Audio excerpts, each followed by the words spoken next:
محترم حضرات، آج کے اس حمدیہ اور نعتیہ مشاعرے کی صدارت بہت ممتاز عالم دین، صاحب درس خطیب، مداح رسول صلی اللہ علیہ وسلم حضرت جناب صاحب شہیدی صاحب فرمائیں گے، اور نظامت کی فرائض ہم سب کے جانے والے شاعر جناب ماجد دیوبندی صاحب فرمائیں گے، اور آپ سبھی حضرات الحمدللہ ان سے بھی بخوبی واقف ہیں۔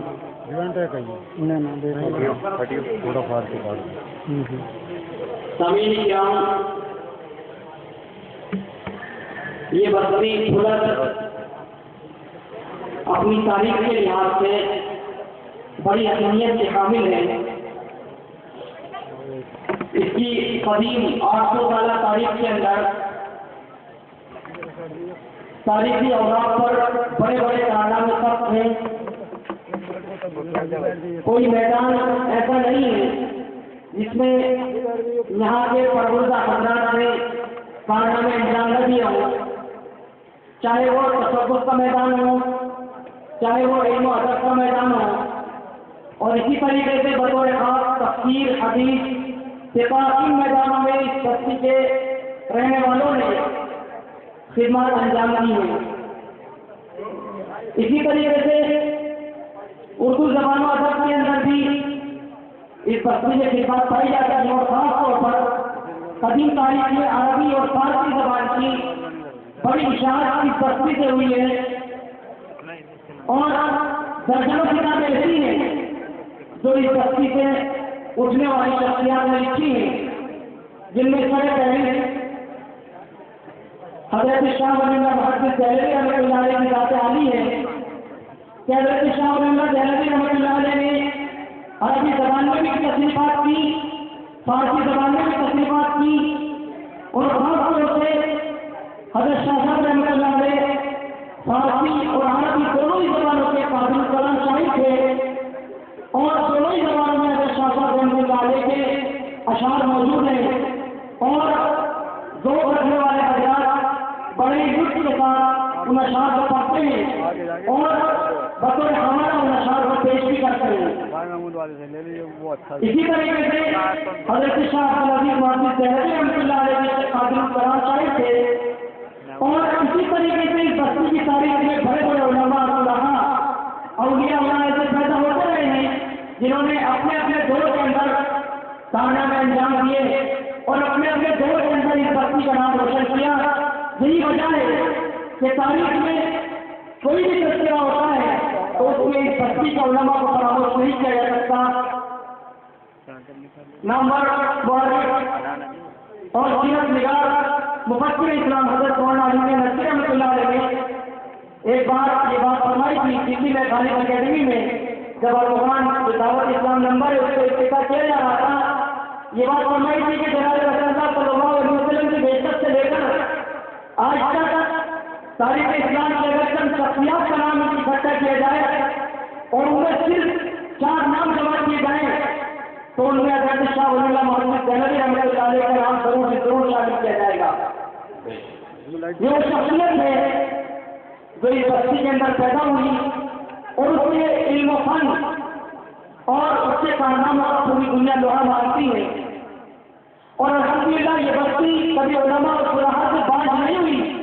بلکہ حضرت شاہ ولی اللہ رحمۃ اللہ علیہ نے اپنے گھروں کو جائزہ لیتے ہوئے اس بستی کو قریت الصالحین سے تعبیر کیا کہ یہ بستی صلحات کی بستی ہے۔ اس بستی میں حضرت شیخ محمد فلسی، شاہ محمد اشرف فلسی، اور ان کے والد شاہ عبید اللہ فلسی اور بڑے بڑے علماء اس شہر کے اندر موجود تھے، جس کی بنیاد پر حضرت شاہ ولی اللہ رحمۃ اللہ علیہ نے اس بستی کو قریت الصالحین سے تعبیر کیا، اور اس کے بعد ہر دور کے اندر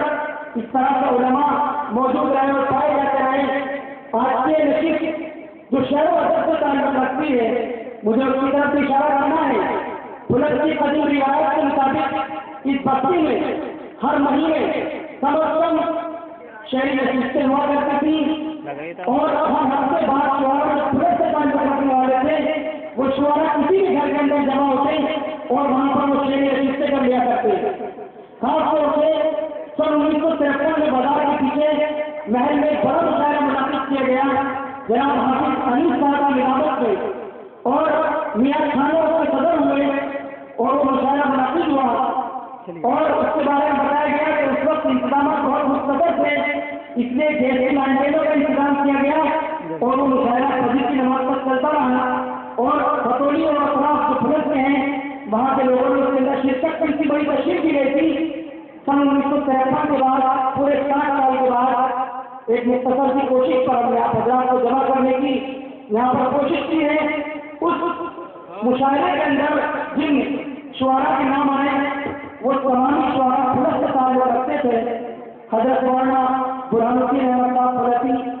حضرت مولانا اختر صاحب صدیقی پھلسی, جناب حافظ انیس احمد انیس پھلسی, مولانا محمد علی جوہر پھلسی, اور اس طریقے سے شعراء اسلام نے اپنے اپنے کلام پیش کیے, اور الحمدللہ ہماری بستی میں آج بھی وہ ذوق اور وہ شوق پایا جاتا ہے. اشعار کہنے والے حضرات ناپید نہیں ہوئے ہیں, اشعار کہنے والے حضرات آج بھی موجود ہیں, لیکن اشعار سے تعلق رکھنے والے, اردو زبان و ادب سے دلچسپی رکھنے والے لوگ الحمدللہ بڑی تعداد میں موجود ہیں. یہی وجہ ہے کہ جب ہم سے قریب سطح حصولی کے اندر یا اسی طریقے سے پورب جواب کے اندر کوئی مشاعرہ منعقد ہوتا ہے تو پولیس کے حضرات بڑی تعداد کے اندر اس میں شرکت کرتے ہیں, جس سے ان کے ذوق اور ان کی دلچسپی کا بھی اندازہ ہوتا ہے, اور اپنی بڑی تعداد میں آپ حضرات یہاں پر جمع ہے. یہ یقیناً اس بات کی دلیل ہے کہ آپ حضرات اردو زبان و ادب سے دلچسپی اور اردو زبان و ادب سے تعلق رکھتے ہیں. ہم نے اس مشاعرے کا انعقاد بطور خاص جناب محمد رسول اللہ صلی اللہ علیہ وسلم کی سیرت پاک سے اس لیے موصول کیا کہ آج ضرورت اس بات کی ہے کہ وہ ذات پاک جو ہم سب کے لیے آئیڈیل ہے اور نمونہ ہے, وہ ذات پاک کی جس کی زندگی میں ہمیشہ ہمیشہ کے لیے اس پر نمونہ بننے کی صلاحیت ہے, جس کی ذات پاک کے اندر قائدانہ صلاحیتیں موجود ہیں, اس ذات پاک کا ذکر کیا جائے, اس ذات پاک کا تعارف کرایا جائے, اس ذات پاک کی مجلسوں کا انعقاد کیا جائے, تاکہ ہماری زندگیاں اس ذات پاک کے اسوا کے مطابق ڈھلتی چلی جائیں. اور خاص طور پر اردو زبان و ادب سے جو ہمارا بہت ہو رہا ہے, اردو زبان و ادب سے جو ہماری دوریاں بڑھتی چلی جا رہی ہے, وہ دوریاں سنتے اور کم ہوں, اور ہمارے اندر دوبارہ سے بڑی شوق, بڑی درجہ اور بڑی گڑبڑا پیدا ہو کہ ہم اپنی سختی پھلس سے تاریخ کی دوبارہ سے زندہ کریں, اور اسی محنت اور اسی طریقے پر یاد کریں اور زندہ کریں کہ جس طریقے سے ہمارے اکابرین نے اس تاریخ کو زندہ کیا ہے. محترم حضرات, ہم نے اور خاص طور پر جو ہمارے ذمہ دار حضرات ہیں انہوں نے قائد نظام حضرت مولانا محمد سلیم صدیقی صاحب کی سرپرستی میں ایک مختصر سی کمیٹی تشکیل کی تھی, سیرت کمیٹی کے نام سے.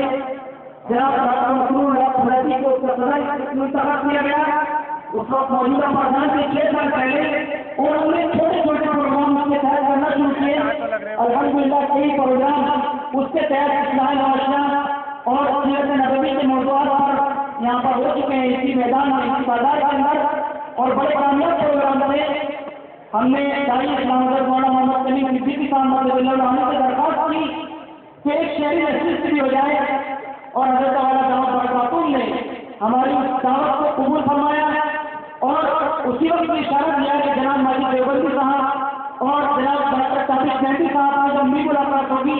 انشاءاللہ یہ بات ان کے سامنے ضرور رکھی جائے گی. ابھی اجمیر کی سفر سے واپسی پر جناب ڈاکٹر ثابت مہندی صاحب سے حضرت والا دعوت برکاتون کی ملاقات ہوئی, اور خاص طور سے جس کی پہلی واپسی ہوئی جناب ڈاکٹر ماجد دیوبندی صاحب سے بھی حضرت والا کی ملاقات ہوئی, اور حضرت والا جب میرے سامنے بات رکھی کہ پھلس کے اندر ایک شہری نشست کرنا چاہتے ہیں, تو ان حضرات نے بھی یہاں پر پھلس میں اپنے تشریف آوری کو سعادت سمجھا, اور یہ حضرات یہاں پر یقیناً تشریف لائے ہیں. تو ہم سب کی بھی ذمہ داری ہے کہ ہم جب یہاں پر اکٹھا ہیں اور جمع ہوئے ہیں, ہم قدر کی نگاہ سے دیکھیں ان حضرات کو جو صحبت برداشت کر کے ہمارے درمیان تشریف لائے ہیں. بڑے بڑے شعراء کرام الحمدللہ الحمدللہ ہمارے درمیان تشریف فرما ہے. جناب ڈاکٹر ماجد دیوبندی صاحب اس مشاعرے کی نظامت فرمائیں گے, ان کے سامنے پوری فہرست ہے جو حضرات شعراء کرام یہاں پر تشریف فرمائے ہیں.